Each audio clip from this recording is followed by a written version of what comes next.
All right, ladies and gentlemen of Desert Hot Springs, I have for you a special treat on this Memorial Day weekend.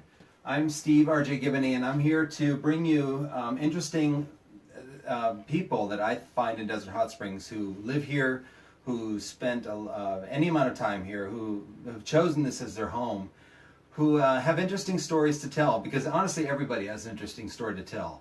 It just has to be brought out. And today I'm sitting here with Mr. Bill Hawkins. And Bill Hawkins has been a resident of Desert Hot Springs since the 90s. And he actually was the general manager of our Kmart for a couple of years. So he served in Vietnam. He spent well over a decade serving our country in the Navy. He served in Vietnam. He spent most of the time, I believe it was out at sea. And he did spend time on the aircraft carrier that's in San Diego. What is it? It's the Midway, which I pulled up here. I pulled up an interesting video that I think we can maybe play in the background. But on this Memorial Day weekend, I think it's important to honor veterans. No matter what your viewpoint is on war and this. A lot of experience is gathered during wartime or during service time that can be used to better the military, to practice certain munitions that are developing and getting to be more state-of-the-art, because it's always happening. So I have here for you today Mr. Bill Hawkins, and he and I met each other at the AM/PM. I walked up to him because he was running one of his daughters to the same high school that my son and daughter go to. And I had to walk up to him because he had his Navy frame on his plate, and he had his cowboy sticker on the back. And he's lived here a long time. He deserves to be heard from his side of the story. So, Mr. Bill Hawkins, I'm really pleased to have you here today. I'm pleased to be here. You, in '93, you moved here, right? To Yes. Desert Hot Springs. Yes. And born in Missouri. Salt Lake City, Utah. Yes. But your dad's from Tennessee. Yes. Yes, and your dad served also in the Army. In the Army during, what was it you just said? World War II. World War II. And I was asking him about the air museum that we have here in Palm Springs. And one thing I learned back in the 90s, actually, when I came out here to Palm Springs to vacation a little bit, was that a lot of World War II veterans were dying off at a high rate because it was their time to move on to the afterlife. And I asked him if he knew anything about it. He said, I already worked there. So you actually worked there at the museum? I didn't work there. I just worked on some of the aircraft that they have at the Air Museum. Because you worked on the aircraft, same aircraft, back when you served? Yes. I was mainly worked on aircraft my whole career. Wow. So what kind of work on the aircraft was it? I was weapons technician. That's right. You were telling me, you were talking about how the fins were open up. I took care of the release and control systems, and also my skipper put me in charge of the radar sets on A7. Okay. Which I had to book learn because they wouldn't let me go to school on it because they thought I was too dumb. Oh, all right. We were considered all brawn, no brain. Mm-hmm. And that's how they looked at us, because we did all the heavy lifting of the bombs and stuff. Mm-hmm. And they didn't think that ordnance men had the fortitude to press on to bigger and better things. Well, I've known you now for about a year, and if I know you, you take a challenge and you face it. I've always accepted a good challenge. Like I said, I worked on the APQ-126 radar and A7, and also when they gave me the F-14, even though I was weapons. I know some of these planes might show up on this video. That's why I wanted to play that while you're talking. When I went to F-14 squadron, my skipper, even though I went as the ordnance officer, my skipper said I was going to be his maintenance control officer, and I didn't know beans about F-14, so I went to the schools that they had set up for the enlisted men, and I learned more about the F-14 squadron, aircraft, and I was responsible for the safe flight of all 12 aircraft. I had to sign them up for flight before the pilots could take them. Now, before the Midway, what were you serving on? What ship?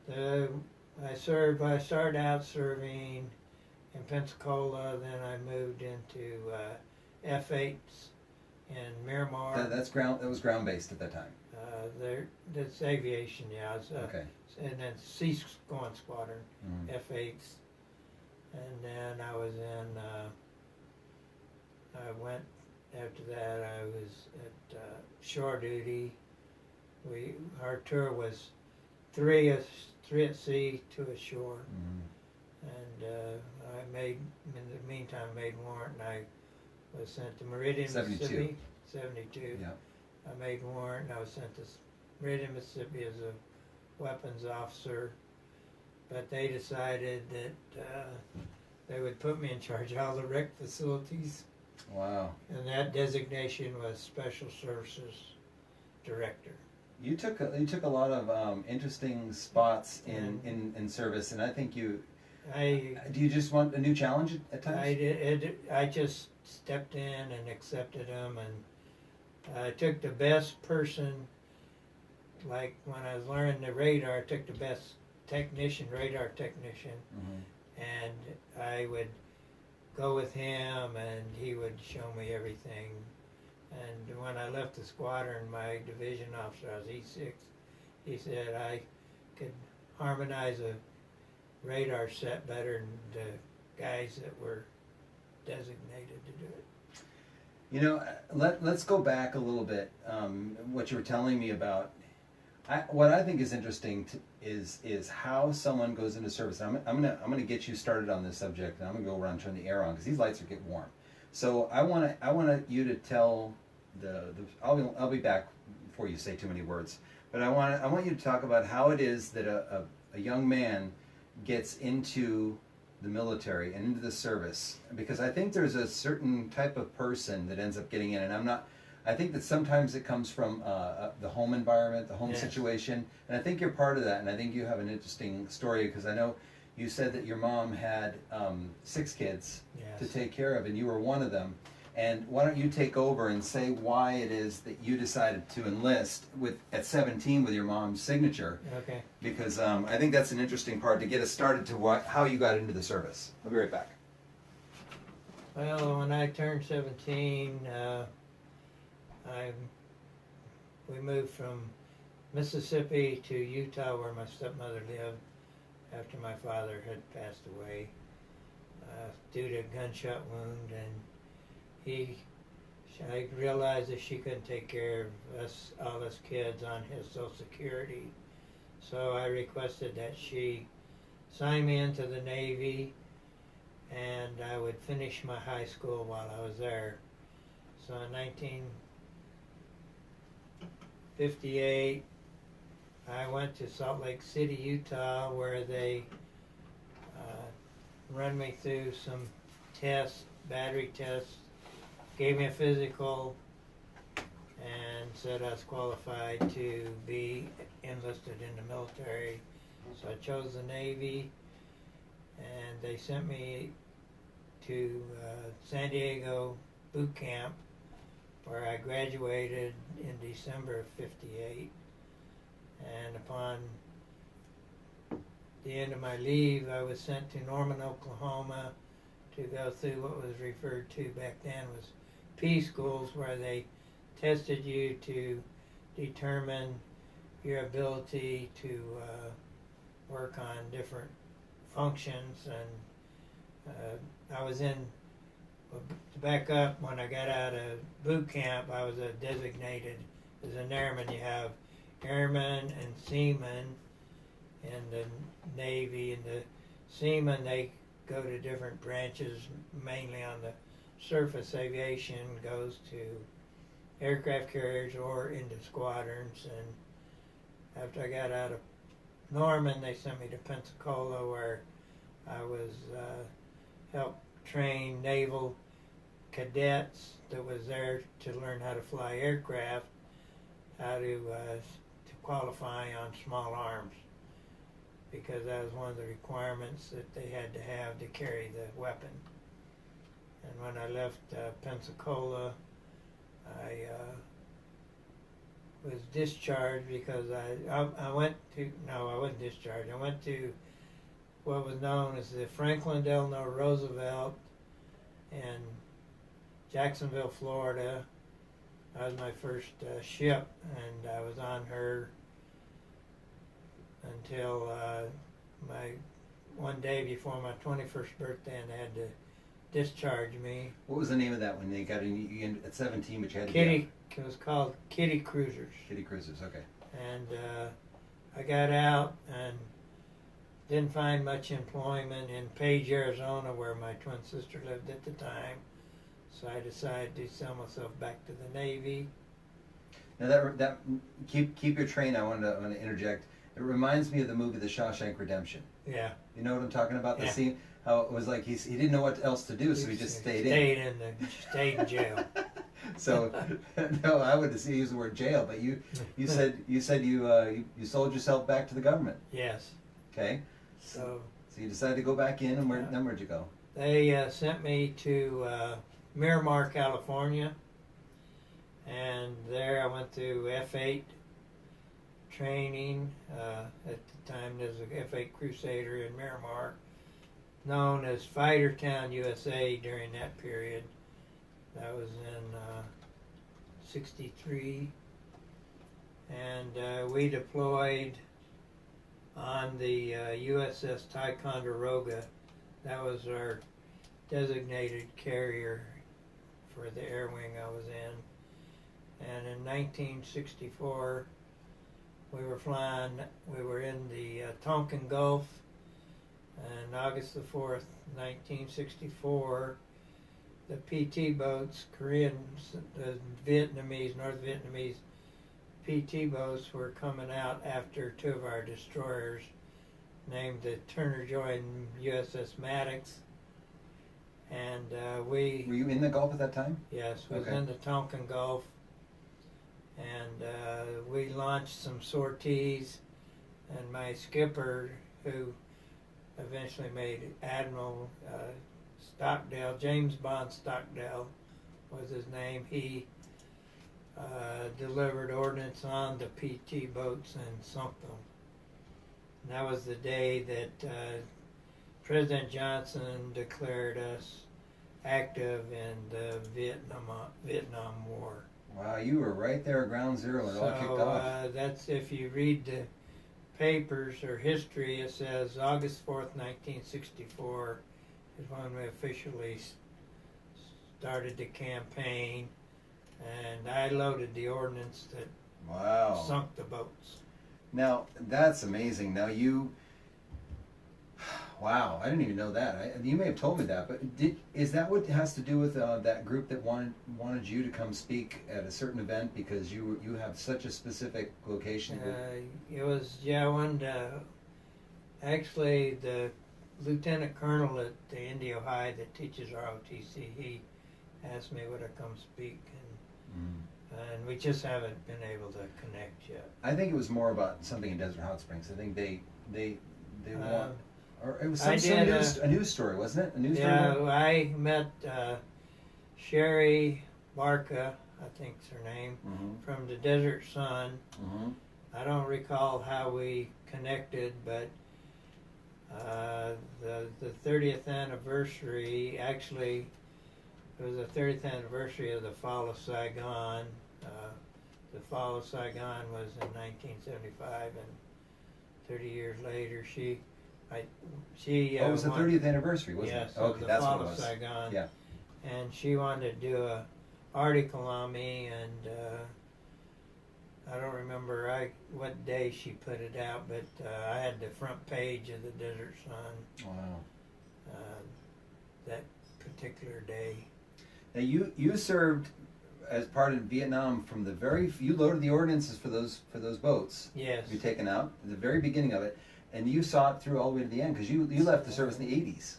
I left the service in the 80s, but in 1975 was where if you read, says that declared the end of the Vietnam War, and we I was the aviation weapons officer on the USS Midway, and we took over 3,000 refugees aboard when the fall of Saigon went. And in fact, those that watch the History Channel has probably seen people pushing helicopters off the deck of an aircraft carrier. Well, I was there pushing, because it was the USS Midway. We were pushing them off up to get, so we could bring in more helos, because they were coming in about 4 or 5 every couple of hours. Now these are U.S. government aircraft that you had to just ditch into the water. Ditch, yeah. We had given them to the South Vietnamese Air Force, and so we wound up pushing them over the side. And during this period, Cessna, what's referred to as a bird dog, was buzzing the tower of the aircraft carrier, and the skipper thought that he was going to try to land on our bow, so we put all our tow equipment to the bow, and he actually finally hit the flight deck with a web belt with a note on requesting permission to come aboard. Wow. And he says, request permission to come aboard, have family on board. And so we turned the ship into the wind, and you're saying he threw it out the window and landed on the deck, and you guys could read what he wanted to do, because yes. there's no radio communication. No radio communications. Right. And so you made a room for him to land? We made room. There's no hook on that to slow it down. What we did is we put it into the wind, and we had about 25 knots going over the deck. So he could almost hover down onto you. Yeah, because their stall speed is so slow, and he actually came in and put that baby down like he'd been landing on aircraft carriers all his life. Wow. It's just a private pilot. It was a Vietnamese major. Yeah. Oh, wow. And what we did is we ran out as he slowed down, and I physically grabbed the aircraft so it wouldn't go over the side. And we taxied him and parked him, and he opened the door, and we were in total awe because his wife.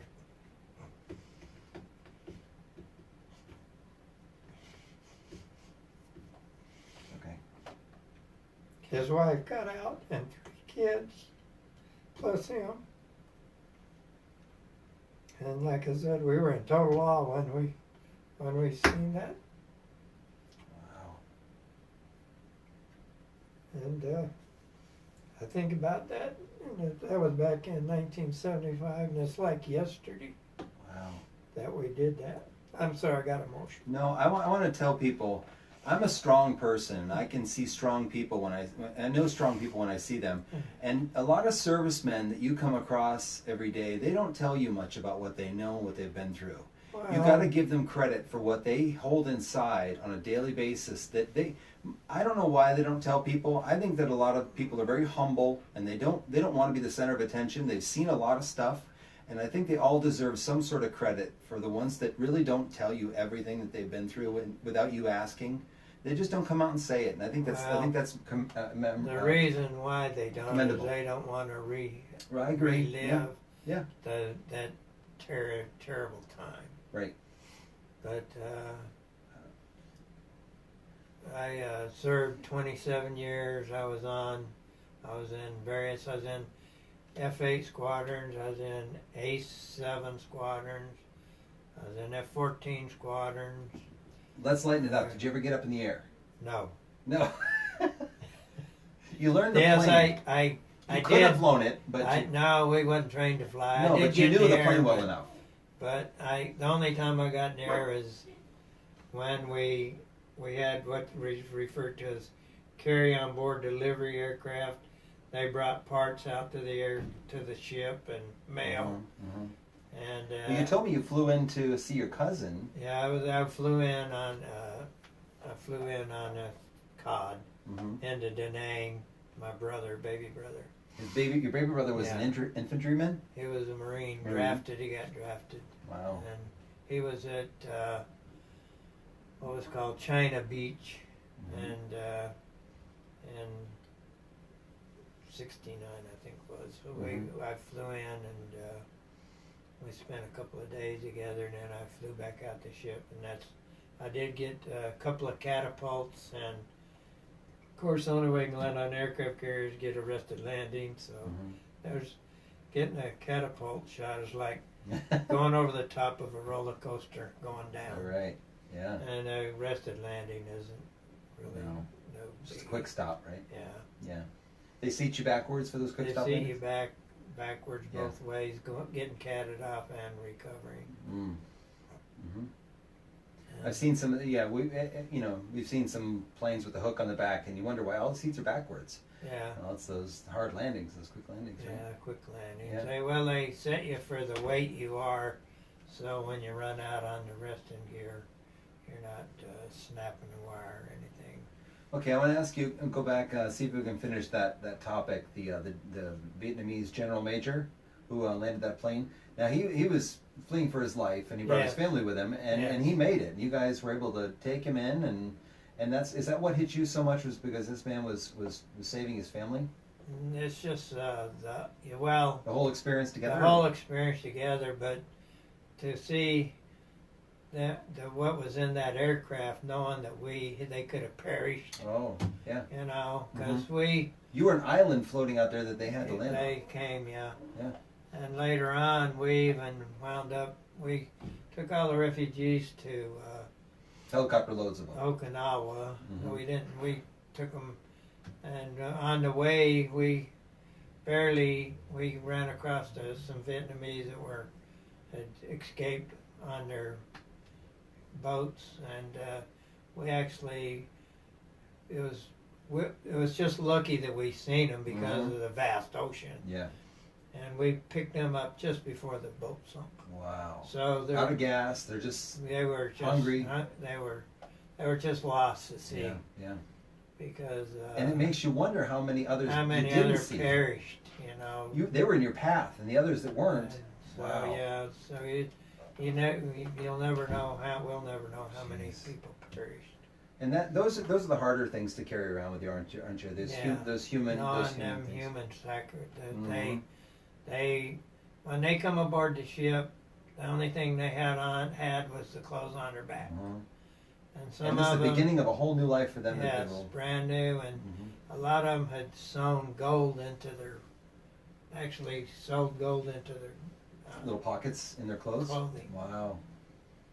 Wow. And we put them below decks and fed them, and then we went to Okinawa, and then we transferred them, and we offloaded, and they took them on barges to the island, and from there we don't know what happened to them.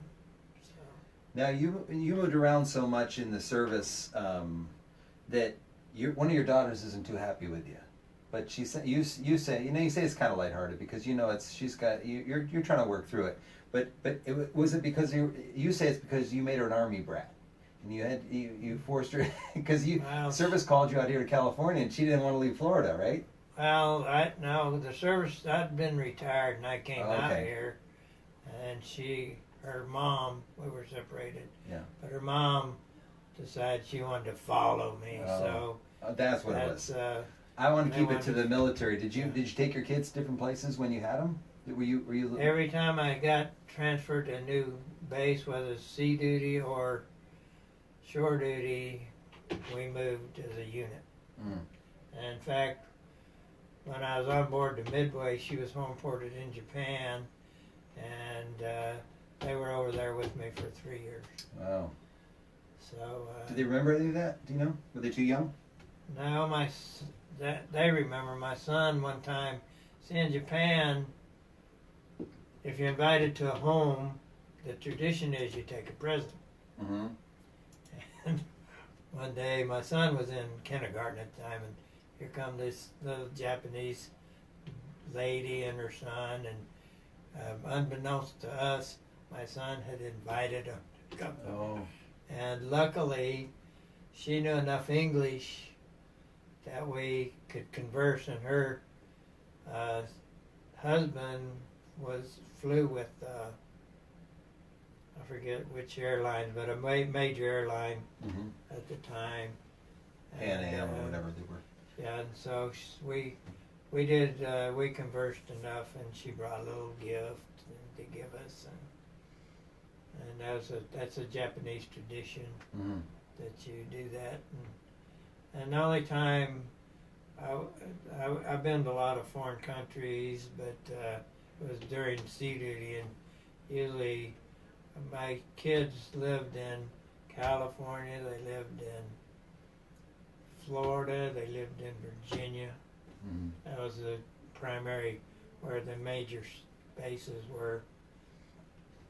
And during my military career, I got to go to Taiwan. I got to go to South Korea, Busan, Korea. What a way to see the world, huh? And then, all expenses paid. All expenses and paid. You get paid to be there. And enjoyed every minute of it, and get to meet, learn the traditions of all the countries. And then on the East Coast, you go to the Mediterranean, and you hit Naples, Italy, Lisbon, Portugal, Barcelona, Spain, Cannes, France. Keep going and make sure we're good. We even hit Portsmouth, England, and while I was there, we was aboard a ship that belonged to Lord Nelson, and while he was at sea, he perished, he passed away, and they put him in a vat of wine to preserve him till they got back into England. Wow. Fermented fluid around his body. Yep. Yeah. And then I got the chance to go to Venice, where there's no cars. And I got to... Just boats, right? Just gondolas. Just gondolas and canals. And I got to walk through St. Mark's Square, which is depicted on a lot of movies that are made over in that part of the country. And we get the honor of him choosing Desert Hot Springs as his my final resting place. Final retiring place. So it's special. Those kinds of things are special to me. That people who've seen so much of the world, choose to be here for out of all the places they've been, they choose here. And I'm sure it has to do with a lot of reasons why you chose Desert Hot Springs. Why did you?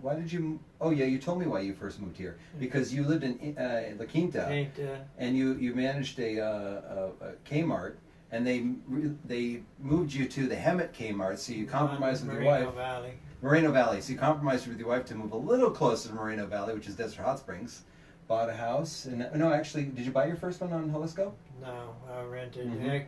Actually, I compromised with my wife because she had a very good job working with Desert Sands Unified School District as a food service operator, and she ran the Indio High cafeteria, and I told her that I would compromise, not take all the distance, and she had a shorter one, so she could still pursue her career. I wasn't going to tell her that she couldn't do it no more because she's her own woman.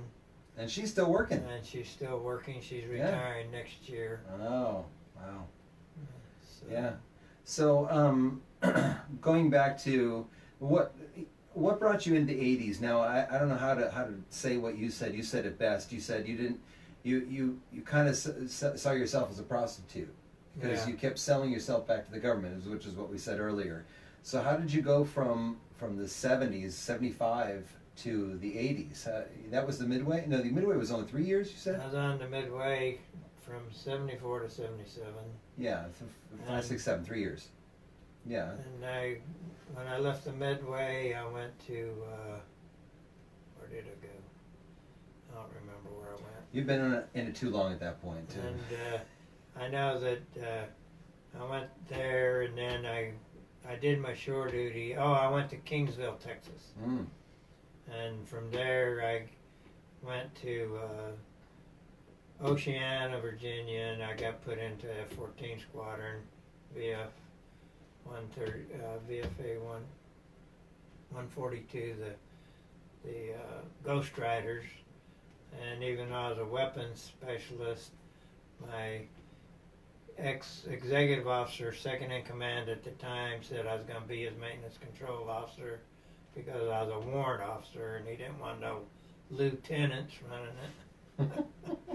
So I did that for 3 years, and I got to go through transition from the old F-14 to the new F-14s. And then when I left there in '79, I went to shore duty, and then back in Florida again, and then I was transitioning. I got put back to sea duty in '85, and I stood up the first F-18 squadron for the East Coast, and I had to go through training here on the West Coast because we didn't have no training facilities for F-18s at the time on the West Coast, East Coast. No, that's the F-8 Crusader. That's F-8 right there. Yeah, the F-18. F-18. Is that one of the planes that got in front of the museum? Yes. Yeah. Yeah. They have the F-18 and the A-6, and on the side they got that Air Force bird. Mm-hmm. Yeah. And that's into the F-18 Hornet. Now that's into the 80s when you were into those. Yeah. Is that when that plane came out? Yes. Yeah.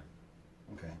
And when I was going through my training, my skipper, I went, because I didn't know nothing about F-18s, I went through all the classes with my men enlisted. I was the only officer in the class, and I went over there one day, and my skipper and my maintenance control officer blew by me like I was nothing. They didn't even, like I was a mirage.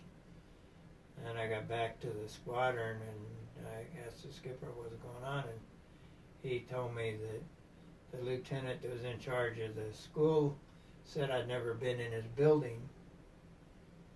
And so I went over and said, I'm the infamous Gunner Hawkins, he's never been in your building. Oh, you've been here. I said, well, you call my skipper a liar? And my skipper never forgave me. Wow. I got him certified in nuclear weapons and conventional weapons, and when I was retiring out of that squadron because I didn't want to go to the Mediterranean because it was going to be wintertime. And when I left, he says, I want to apologize to you for keeping you on the ropes for 6 months. And I told him his apology was not accepted because the only reason why he was doing it is because he didn't have to look at my face no more. Wow. I said, if you'd apologized about 4 months ago, it might have meant something to me. I said, but because he would have had to see you several times I'm after not that. going to tell you what I told him. Oh boy! Apology. Wow. So You made it to officer without going to any of the schooling. I made it. Yeah, all I did is study. I had to take tests pass the E7 test, and then I'd take officer's battery test. And at the time I was doing it, my chief had just finished. The Navy had a program called ADCOP where they would send you to college for 2 years. And my chief had just finished ADCOP, and he had applied for a warrant officer too, also, and I got selected and he didn't. So needless to say, You left a lot of feet stomping in your wake, didn't you? needless to say, he was kind of hard on me till I got promoted. Yeah. In fact, because of my dedication to duty, if you want to say that, I put in for leave once. I was a quality assurance inspector, and I put in for leave because I was getting ready to transfer, and I was trying to get them to bring somebody in to train before I left. And my XO executive officer, he called me in, hey, come in here, Hawkins. And I said, yes, sir. He says, I have your leave papers here. And it says your division officer has disapproved it. The maintenance control officer has disapproved it. And it's in my hands now. And I said, well, here's what I'm going to ask you, XO. If I was a jerk off, would I get my leave or not? He says, point well taken, and approve my leave. Oh. Because, you know, if that dude would have got his leave approved right Approved. away, and because of the way I How clean you kept your nose. how I conducted, they wanted me to stay to get them through Yeah. special inspection. Right. So the guys who screw off, they get approved. Yeah. But because you're valuable, they may not. They may not approve it. Yeah. Yeah, because they want to keep you around. So, Make them look good, right? So I just he said, point well taken. His name was Pete Yonke. Wow. I remember a lot of my skippers. I remember Stockdale. I Mhm. remember Augustine the Third, Mm-hmm. Slater, Commander Slater. They're all commanders. Did you see I had Stockdale on here for a little while? Yeah. Yeah. He made admiral. Mm. He Wow. was a professor at Stanford University. Was he? Wow. Yes. Wow. That's why you don't hear much about him like you do McCain, Mm-hmm. because McCain's dad was an admiral. Mm. And McCain was a POW. Mm-hmm. Because Stockdale spent, he got shot down in 1966 Wow. as Air Wing Commander in A4. He got released in 1972 with the rest of them. Mm-hmm. But during that period, you know, they talk about how rough McCain had it. Mm-hmm. Stockdale spent 5 years in solitary confinement. Wow. 5 years. Stockdale spent there? Yes. So that plane, I guess, then, right? The A4? The A4, that's what he got shot down in. Admiral Stockdale did. Yeah. Okay. Because So he Air spent- Wing commanders, they get qualified in all their aircraft. Now finish that. You said Stockdale. They don't talk about him because his dad wasn't an admiral. Well, he wasn't an admiral, and he wasn't a politician. Mm-hmm. That's what you were saying. I talked to you before we started this.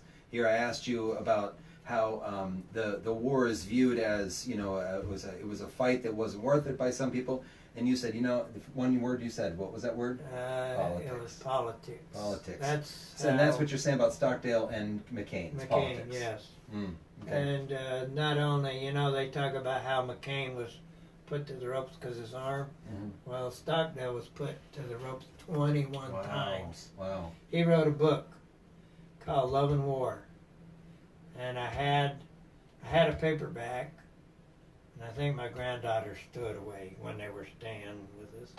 So I went down to the library, and I got a hardback. Well, at the time we had a new puppy, You couldn't win with this and book. the puppy chewed Shoot the book up. So I went and bought it from Okay. the library, Yeah. and I loaned it to somebody, and I don't remember who. You spent time with this man. You don't need to know what he. Yeah. You lived it. I lived it, but it's a compelling story. Yeah. Yeah. It's a You compelling story. highly look up to him. You've told me that. He has my utmost admiration. Mhm. He's the only skipper that has this much admiration. I mean, I loved all my other skippers, but Mhm. not at Stockdale. Level. James Bond was his name. He had Wow. pilots would give the plane captains, that's what the guys called the preps airplane, plane Mhm. captain, Mhm. they would give their helmets to him, or they'd hang it on the aircraft somewhere. Wow. But Stockdale, the only time that it got out of his hands is when he gave it to the plane captain so he could climb in the aircraft. And then immediately it went to him. Wow. He never let nobody touch him. He had a formula on the side of his helmet. Mm. And when he sank them PT boats, he came by the Ticonderoga doing barrel rolls. He was quite a Yeah. individual. Yeah. You know, I believe that people like that, they make people that are above him. What they do is they draw attention away from people above him, and when you get into the political side of people who are more superior than him, they don't like to talk about what he did because it draws attention away from them. So you know, the fact that you're telling these stories again makes it live on. How brave he was. And how. But what I admired about him the most is he was a well-educated man. Mm-hmm.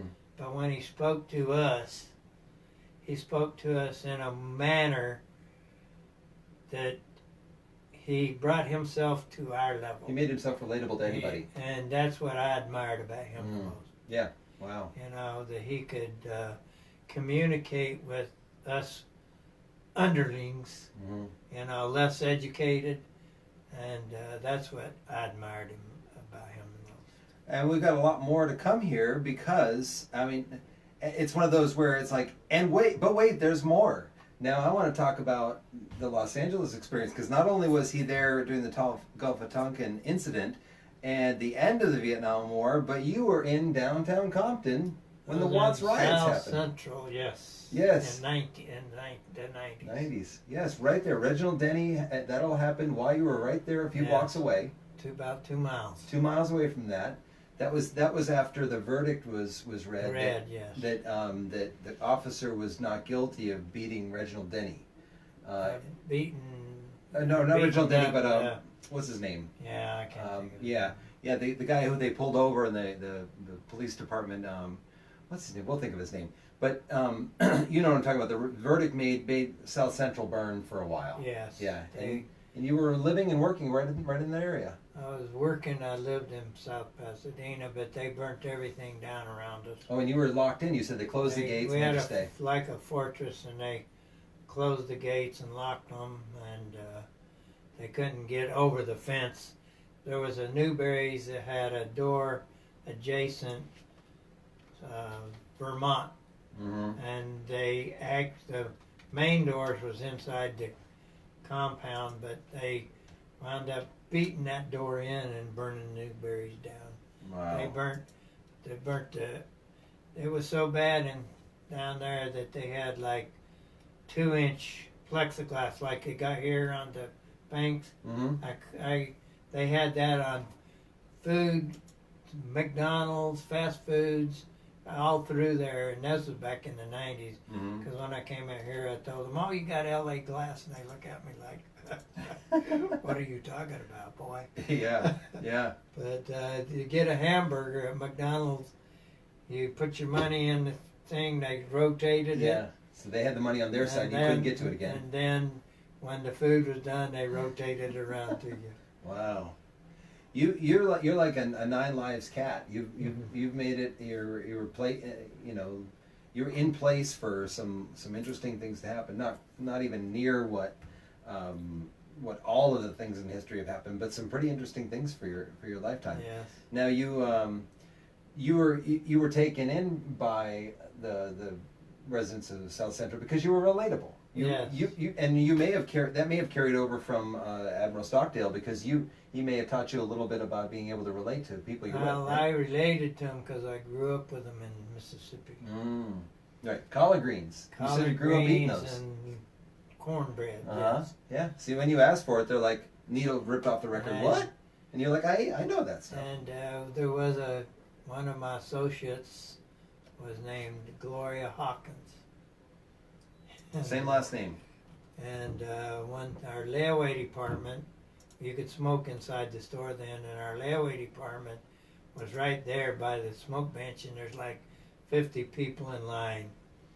And I came by, and she looked up at me and said, "Hey, honey," real loud, "what do you want for supper tonight?" And you could see the heads clicking. And I just looked down at her, and I said, "Oh, what did we have last night?" She said, "Chicken." And I said, "Well, that's what I want tonight, too." And we were laughing inside. Yeah. Because you couldn't go home. You couldn't go home for how long? How long while those riots were going on? Well, it happened right after I'd went home, and the next day it was going on, and my district manager says, "You got to go in there and see what damage is done to the store." Yeah. And I'm thinking to myself, well, you better be there Back me up. To be there, because I'm not going in there. I didn't, and I did go in the next day, but them guys never showed up for almost a month after. Wow. All the guys who asked you to go? Yeah. Yeah. Wow. I just thought to myself, well, you you better be there to see that I'm there, and I know I wasn't going to be there. So I went the next day. Me and the store manager. I was a co-manager at the time. Were they already breaking into it? No, they didn't break into it. No, not at all. They just at Newberry's, and they didn't touch anything inside the compound. Of course, the Koreans had some stores in there, and they were on top with their rifles. Garden protecting. Daring them. Yeah. And then there was a second time that they thought they was going to do it, but they told me, they told me, said, "Don't worry, Mr. Hawkins, we'll take care of you." So. Yeah. Why don't you show us your medals that you brought? You brought some. Then go back over. I brought some medals that I earned while I was in the military. I have these. This is national defense. Everybody gets one of those. This one I refer to as undetected crime, which is a good conduct medal. I like that. This is a Navy commendation medal, and this one is a Navy achievement. These are special awards that are handed out by your commanding officers for jobs well done. And this one is the Vietnam Campaign, Pistol Expert, Vietnam Medal, and National Defense. And this one, I believe I earned, it's an Expeditionary Medal, and I think, if memory serves me right, we earned that for the Iranian Hajj crisis. And you were there for that too? Yes. Wow. Want to tell us a little bit about that? Well, we were just flying cover off the ship. We did not get involved in any of it. That was the early 80s under Reagan, in right? 1980, yeah. And we, that year, I was in F-14 squadron, but we were deployed on the USS Eisenhower, which is a nuclear aircraft carrier, and we spent over 300 days at sea that year. Wow, long year. During workups, counting workups, and when we was in the Indian Ocean, the USS Midway was coming around to relieve us, and she had a collision in the Straits of Taiwan, and she had to go back to Japan to get repaired.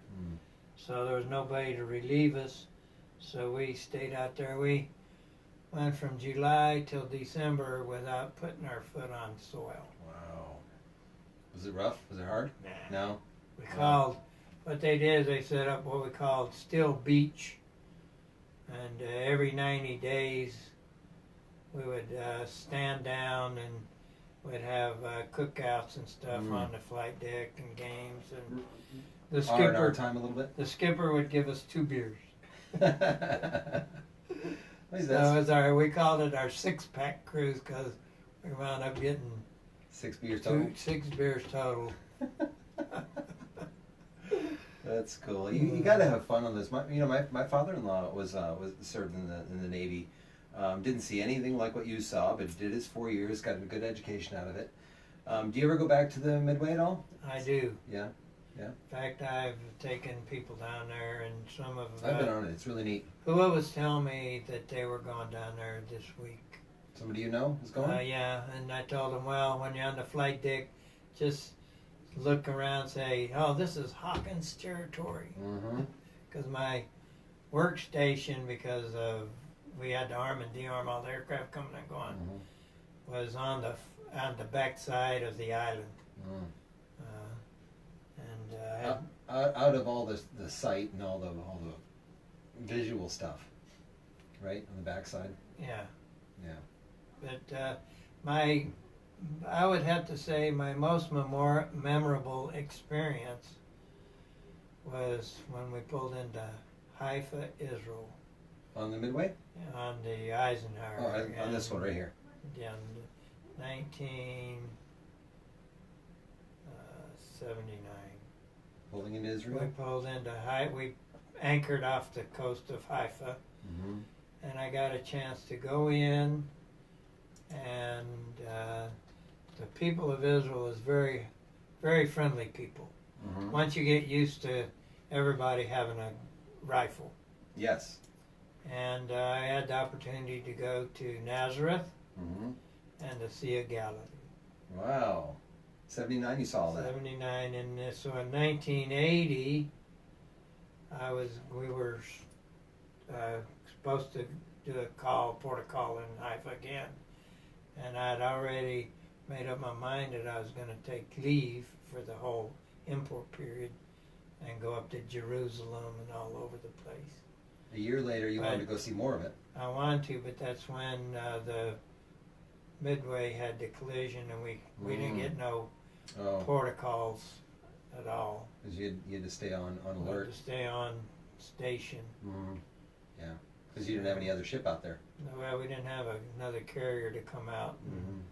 And that's been nuclear powered. We didn't need. The only thing we had to take on is fuel for the aircraft and stores, of course, for us hungry sailors. Yeah. Yeah. Wow. You tell your stories very well. I appreciate that. I appreciate you. In fact, 1980 was also the year that I quit smoking. Oh my gosh. I went down and got my cigarettes, gave them away, and haven't touched one since. Wow. And I didn't need no patches or anything else. I just said, I'm done, and I've never touched one since. Even though I had the space that I was in about the size of this room, and everybody's smoking around me, but I never touched it again. You're that kind of thinker, where that kind of brain where you just decide, today's the day, I'm done. Yeah, I went and got my cigarettes, my Zippo lighter, and gave them away. Yeah. Well, that's probably the same way you got into the service. You know, just to say, okay, I'm going to help my mom out, and I'm getting in. With her help, I'll get in, and I'll move on. And then it's probably how you left the service. Okay, sign my release, and I'm out of here, right? Well, I had officer, when you become an officer, there's only two ways you get out of the military. You die or resign. You don't retire. All right, right. So I had to resign. In fact, I had my older brother. He was an air controller, but he was still trying to make chief when I made warrant. Wow. What is it that you can say that made you the man you are? Knowing that, I mean, it seems like you're okay with it, but you've said it several times to me. You were there when your dad passed away, when you were young. I watched him get killed. You watched your dad get killed. I think it was my dad. Just the made you strong, made you who you are. Made me who I am, yes. Because he never taught us any prejudices, even though Mississippi was a very prejudiced state. But we worked next to each other, and I never knew the N-word till I got in the Navy. Wow. And that's when I found out what prejudice was, is when I got in the Navy, because my dad never had an unkind word to say. He always helped them out, and they respected him. Didn't matter what race, yeah. And if we had a big truck, and in the spring he would haul fertilizer to the farmers, and he'd always pick a gentleman to help him, a colored gentleman to help him, and we just helped him. We used to go down to Louisiana and pick Hampton, where is it? Anyway, it's just across the border. You see it on, if you watch Swamp People. They talk about it. That's their territory. We would go down there and pick tongue nuts to make tongue oil. And he'd put a bench in the back of the truck and cover it. And there would be 6 or 7 colored folks with us we all went down and picked, he didn't have to, but I mean, that's just the way, the type of man he was. And I always remember that, and I try to help people, like when I go by the folks that are the veterans or somebody, the homeless people, I always drop $1 in, because it's, and then I say, I thank the Lord that I am not in that position. You think you could have been a different person if some bad stuff could have been put in your head when you were younger, if you had a totally different dad? Probably. Yeah. Yeah. Yeah. But So fortunately, I was. You give it to blessed with influence then. You give a lot to the influence he had on you in that positive way. And I tried to teach my children when I'd bring them up a positive. Mm-hmm. Yeah. Yeah, and you. This is the sour one for me, but wait, there's more. And your 50-something-year-old son just passed away. Last month, yes. Just lost one of your 3 children from yourself and your wife, and you have a 4th through marriage. But you just lost a son, and you know you saw him two days before he passed away. Yes. Yeah. Yeah. Now that's your boy, and he had some health issues. You said he had arthritis. Yes, real bad. arthritis and Mm-hmm. diabetes. Mm-hmm. Yeah. So you have now had it easy, and you don't complain to anybody. Why don't you complain? My saying is worry about things you got control over. And if you want to complain, go talk to the mirror so somebody will listen. Go talk to the mirror. Yeah. The mirror's always waiting for you to talk. Yeah. But my favorite is only worry about things you got control over. Yeah. If you don't have control over it, why worry about it? How does it give you gray hair and make you old?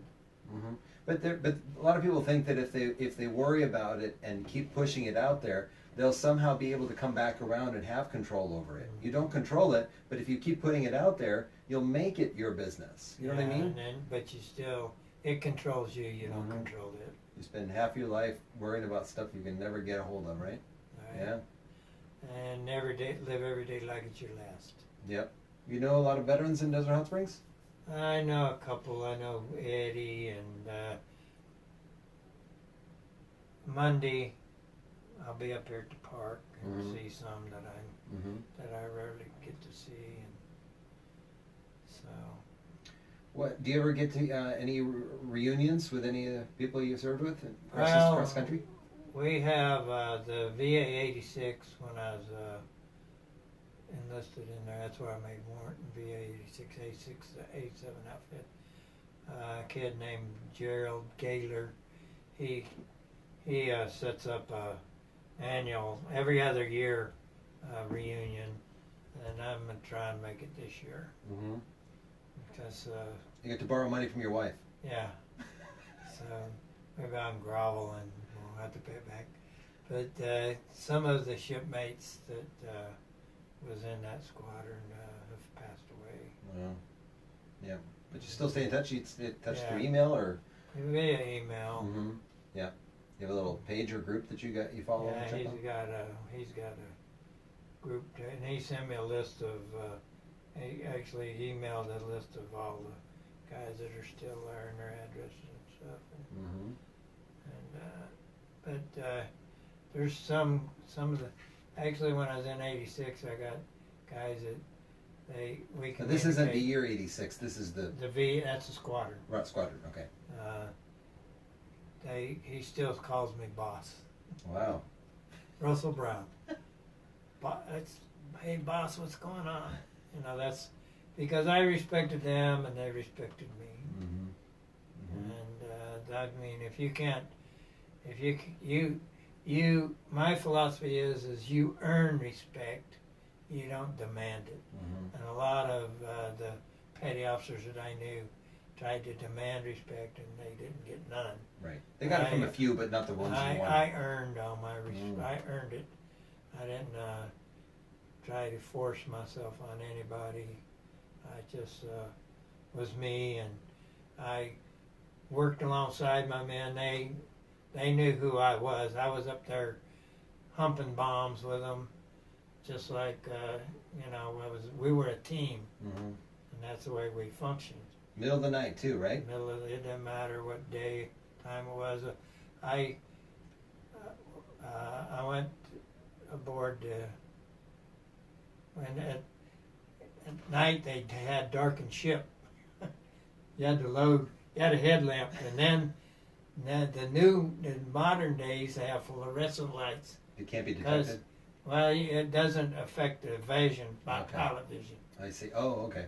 All right. And I got to thinking, how in the hell did we manage to work in the dark the way we did with just headlamps? I used to stand on the rail, you know, the guardrail, and load bombs. Only thing between me and the water was air.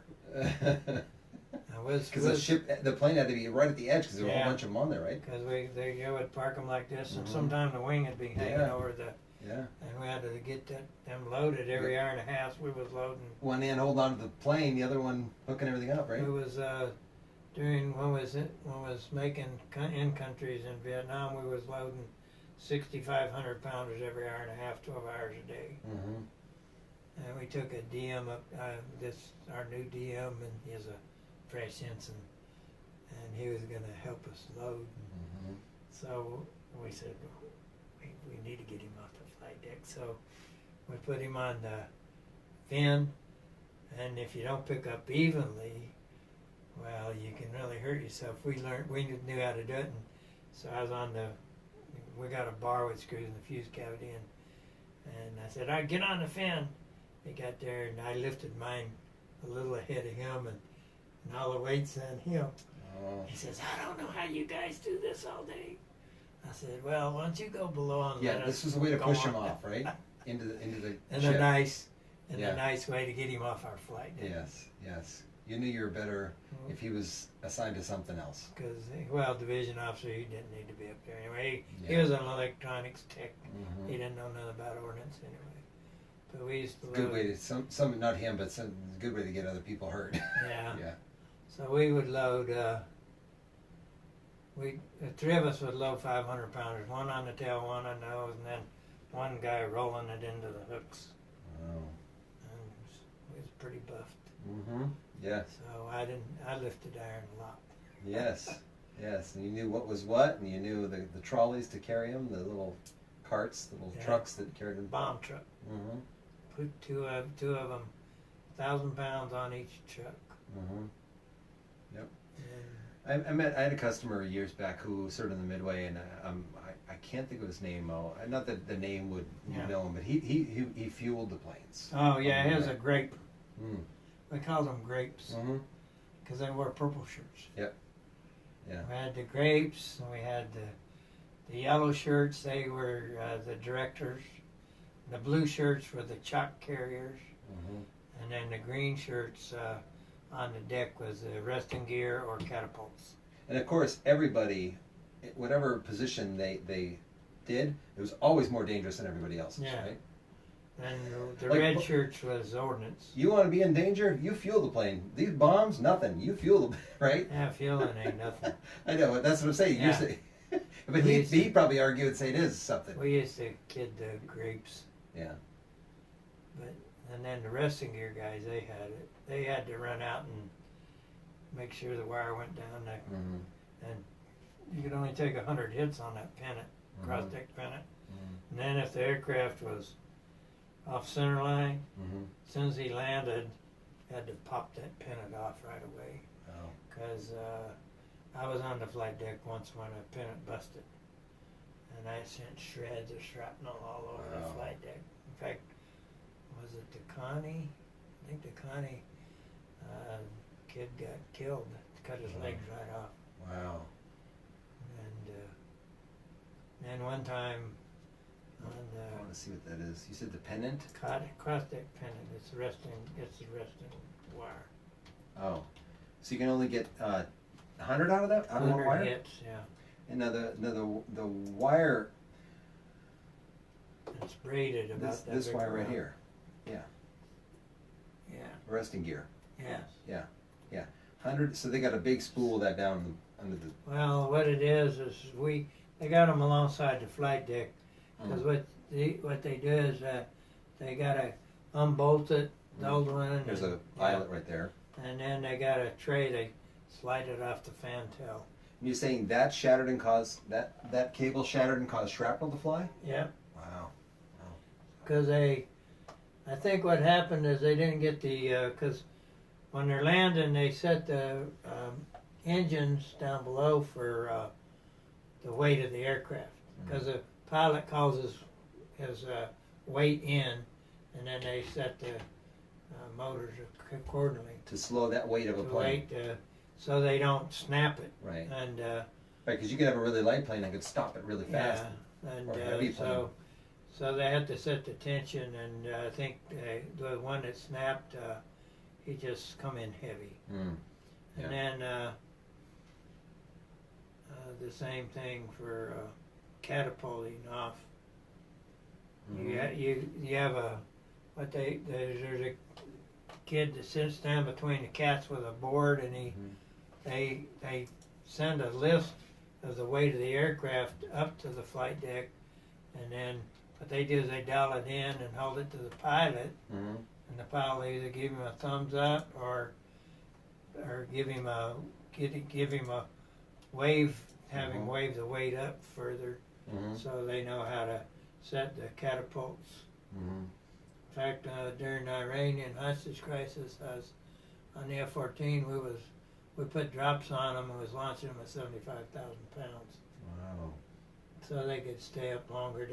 Because what happened is they was running out of fuel because they couldn't escort photo birds, because we wasn't doing no. Yeah, it wasn't any combat or anything. No, yeah. we was just flying. We were just flying coverage for the photo birds that was going in and taking pictures and coming out. Okay. But we was running out of Heavy. You had to, fuel. So We you, had to so you put the loaded drops on extra fuel before they took them off. Yeah, we had to put drops on them so they could stay up longer. Now that makes me go back to when you were talking about when you turned the ship to get that Cessna to land. Now, did that teach you a lot of ways where if there's a will, there's a way? The way you point the ship, the way with a heavier plane taking off like that, you guys had to think on the fly. How are we going to do this? We was always in the wind for launches and recoveries. Right. Because what we do is we already knew which way the wind Mm-hmm. headwind was, and we just turned into it. And but something like, for example, if you're going to launch heavier planes, you say, well, we're going to get a heavier wind in about 4 hours, so let's wait until that. No, none of that stuff. we just they just had to give it a little more ump on the tow bar. Which is see the nose tows on these. They have a nose toe, and it just dropped, and then they just add a tension bar on the back, and it snaps. It just snaps when they launch them. Now those were steam powered. Yeah, steam now powered. they're going to something else now. They're going to electromagnet now. Have you I followed don't that? know. I haven't been on them. They probably are. Yeah. Because we were steam catapults, and you have to a lot of maintenance on them, because you have to clean the tanks and make sure you don't rust and all that stuff. Now, just to recap, you were on the Midway, the Eisenhower. What was the other one you said? I've been on the Ticonderoga. I want to see that one too. She's a CV-14. She was a World War II. And is that one She's in a port right now? No, she's been out of commission a long time. They take it apart? There's Yeah. the Ticonderoga. And she had wooden flight deck. A wooden flight deck? Yeah, see on this Wow. one, this was before they put the angle on her. That's World Yeah. War II. Yeah, it's straight on. Yeah. One. Wow. And they put an angle on her. and They added an angle to that one? Yeah, Oh, okay. and she had a port list. And then I was on the Coral Sea. I was on all the CV-41, CV-42, and CV-43. The Coral Sea is a CV-43. There's the angle deck, right? Yep. Yeah, over here. Wow. And they also have catapults over here to launch. Catapults on this. On the angle, yeah. Yeah. Wow. And then, so the Ticonderoga. Did you say another one in there? I was on the Franklin Delano Roosevelt. Always carriers, huh? Mm-hmm. So you had battleships that would float around you, or? No, we didn't. We No had protecting? battle wagons in Vietnam, but they were most all decommissioned. Mm-hmm. They just recommissioned the Oklahoma. Oh, okay. But the Roosevelt was out of Florida, Mm-hmm. and I got on her. The diesel, running off diesel there. That's fossil fuel. Mm-hmm. You got what? I'm sorry. I went on her, and I was discharged off of her. Mm-hmm. And then that's when I went to the Ticonderoga. Mm. Then So this one had an angled deck before the Ticonderoga did? She was built with angle deck. Oh, okay. The Tyco was built for, she was World War II, Oh. and most of them were straight decks. Mm-hmm. So And you stepped a little backwards in time going from the FDR to the Ticonderoga. yeah, and They needed your help over there. yeah, I was in the squadron then. Ship's company on there, Okay. and I went when I was in the squadron. Was on the when I was in VA 86 was on the Coral Sea. We came from the East Coast, took her to Vietnam on, and then I spent a week on the Constellation. Yeah, a bunch of others in between, right? Yeah. Traveling you from one place to another, or moving a ship. Well, the whatever air wing I was in, the whatever ship that was assigned, Yeah. it was the Coral Sea, and Eisenhower, and then the Midway Ships Company. Mm-hmm. And then when I retired, I was on our air wing was on the Coral Sea. They moved her around to the East Coast, Mm-hmm. and had a collision. We had a collision with the officer of the deck turned us into a Liberian freighter and cut the bow right here. Wow. Opened us up and was off of Gitmo, Cuba, and had to go and fly into Gitmo Naval Base, Naval Air Station to de-arm all the aircraft because the CAG gunner, the air wing gunner, as they're called CAGs, I knew all the aircraft and he knew I knew all the aircraft, so he sent me in to de-arm all of them. Mm-hmm.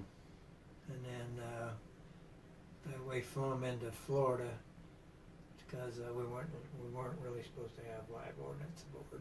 Mm. And then they went. It's easier to ask for forgiveness than to beg for permission, right? So that was a Coral Sea, and that was my second time on her. And I was up in the pack one day, and I heard a oh, and I seen the fireball, and I was in the pack where I couldn't move, I couldn't run. I was waiting on my aircraft to come in because they already had the bow packed. And then Marine, and he hit the back of the ship, what we call the round down, and he sheared both gear, and he went over the angle instead of coming into the pack. Because as soon as I heard, I said, "Well, it must be my day to die." Wow. But he went over the side and punched out just before he hit the water. Yeah, and you made it. Yeah. Yeah, you can punch out on these ejection seats. It's called 0-0. You can punch out on the deck. Wow. And it'll put you high enough to separate you from the seat and open your parachute. Yeah. Because when your parachute, you sit on it. Yeah. You're actually strapped into it. Mm-hmm. And then when you eject, they have explosives. Parachute comes off the bottom. Well, you're physically attached to the parachute. Mm-hmm. What happens? They have explosive bolts, and it kicks the seat off away from you. Mm-hmm. You have little bolts all over it, and it separates you from the seat. You don't have to do nothing. So you saw that happen? Yes. Yeah. And F-14, my rear seater punched out him and my pilot. Yeah. Because I was getting ready to leave the flight deck to go down below, and I heard a boom, boom. I looked out, and my F-14 rolled and went into the water in front of the ship. And my pilot and Rio was up there floating down. It didn't take them long to pick. We have a helo in the air off the fantail for recoveries, not on the bow for launches. Yeah. Well, you've shared a lot of stuff, and I'm going to ask you if when these kinds of holidays, or even between, if you maybe around the 4th of July, if you're going to come back and talk a little more about some stuff you think of, because I'm sure you got probably years worth of stories you can tell that are you'll think of more after this. That'd be my pleasure. Yeah. I think I love this stuff, and my main point about doing this is that no matter what your opinion is of war and military and going into battle, like some people, and even in Desert Hot Springs, they look down upon servicemen, and I don't look at it that way. That's a different issue. Your fight was not the political side of it. You were not part of that. You signed up, And you Wow. can't have mutiny. You can't have people on a ship fighting against the cause. You signed on. You do your thing. You hope the outcome is right and just. But you know these are personal stories. This is you standing with your foot on the rail, loading. This is your sweat, your butterflies in your stomach, for years, and that was your life. And those stories I think need to be heard and told. Well, if the average citizen knew what that they get up every morning because the military is keeping the borders of this country free. Mm-hmm. Because if you go into other countries, I've been to a lot of countries, and you go over there and see the way they have to live and the tyranny that they're under, it makes you respect what you have here in the United States. Amen. And the problem is the Vietnam era servicemen was disrespected. We were spit on and everything else. Mm-hmm. You know, and they had all them marches and stuff. Yeah. And we have never received the recognition that any of the other service members received in their campaigns. Mm-hmm. Yeah, and if you want to cherry pick one little thing about the Vietnam War and shine that as the only thing you're going to focus on, you could probably talk and then recruit people to go your way. Well, but there's so much more meat. There's 99.999% of the rest of the story going on. Nobody's seen because a lot of the times when the guys in country, they didn't know the enemy was in their camp. Mm-hmm. And because my baby brother, he had a cabin boy with his sergeant for 6 months, and one day they were getting local South Vietnamese, Mm-hmm. and they were getting ready to go on patrol, and this kid walked up to the sergeant and blew him away. Yep. He blew him and the sergeant away. He was there to take someone out at some point, and that day was the day. And so however, he got indoctrinated into doing that. Now, how close was that to your brother? Your brother was there? Yeah, my baby brother was his sergeant, platoon sergeant. Yep. Yeah. But that affected him quite a bit. Yeah. Well, he didn't talk much. He's passed away. Yeah. He had an aneurysm. So it's a pretty good country we live in, isn't it? It's a great country. It is a great country. And I appreciate, because I've had the opportunity to go see different cultures and different countries and what they are going through to survive. And you're like in the Philippines. They'll kill you in the Philippines. Back when I was there, they'd kill you for 25 cents if somebody wanted. Because we've had guys. We had one. This chief made a couple of the guys mad, and they said, it's in it wasn't in the Philippines, in New York, but it's this chief. They knew some gangbangers in New York City, and they told the chief, "You do not want to go on liberty." And the chief says, "Oh yeah, you guys are just." Well, he went on liberty, and these guys almost killed him. Wow. But the same thing for almost nothing. For nothing, because these guys on the ship were friends with them, and the chief had made them mad. But I've been in conversations with people when you say something like that. When you say, "Well, you haven't been around the world and seen how bad it is," I say I agree with that, but I say you don't stop there. A lot of them like to say, "Whoa, okay, so it's no." You have to still at the same time you have to pay attention to what your government is doing. yeah, Watch them. It's as Reagan said, the cost of liberty is eternal vigilance. You know, you serving in Vietnam did not prove that everything is going to be great from then on. The next one has to watch, and it's always on watch.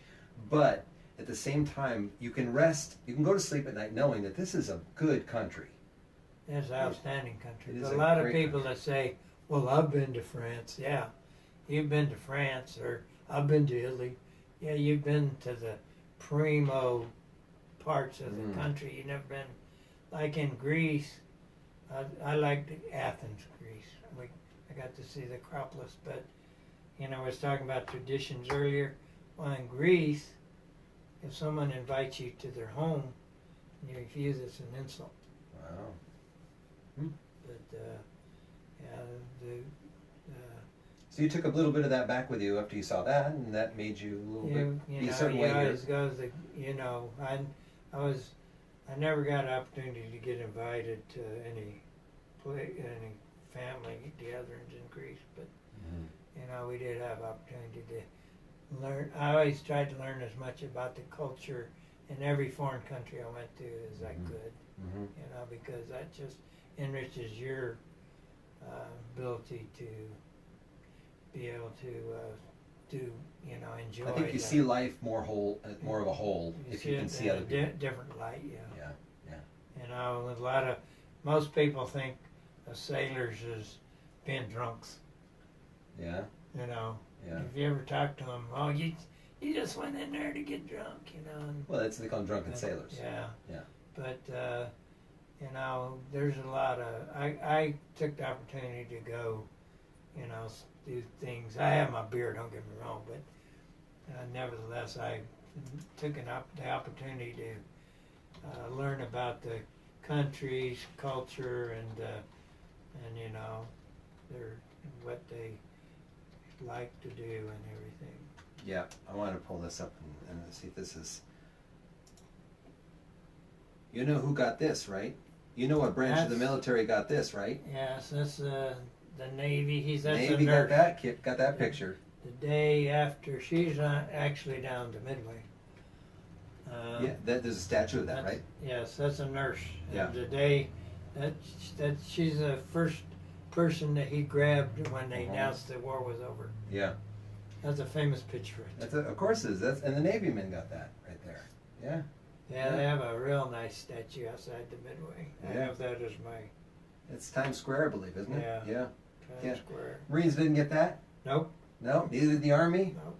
Coast Guard, Navy? Or the Air Force? No? Just a sailor with his hat on the back of his head. A salty sailor. Yeah. If you were salty, you wore it like this. Yeah. Instead of two fingers. The distance. So when the show patrol come, you use two fingers. Yeah. Well, I think that's a positive note to end on. I think it's, for Memorial Day weekend, let's forget about all seriousness a little bit as much as we can and enjoy, others that have served. Because I didn't, but I respect it. My dad served a little bit in the Air Force, but it wasn't his thing, and he got out. Yeah. What do they call it? Honorable discharge early. So that's how he met my wife. That's why I'm here, because he was stationed in New Hampshire in Grenier Field on the Air Force. Went on a blind date with my mom, and 3 kids later, 22 years of marriage later, and then they divorced. But still, I wouldn't be here if it wasn't for the service. My dad being in the service, so as short as it was for him. Yeah, I enjoyed my tours. 27 years. 27. 27 years. Yep. All right. Well, I really appreciate you coming on inviting me. We'll share this around, and I gotta kill the camera. Thank you all for watching, and there's going to be more. I'm going to try to get one more this weekend to come on in, and thanks to Russell Betts for the suggestion to turn the camera horizontal, because I saw him at the State of the City, and he said, "I got to tell you, don't vertical, turn it horizontal." So I tried it, Russ. I don't know. Tell me how it looks. All right. So thank you, Desert Hot Springs. We'll talk to you soon, and enjoy Memorial Day weekend.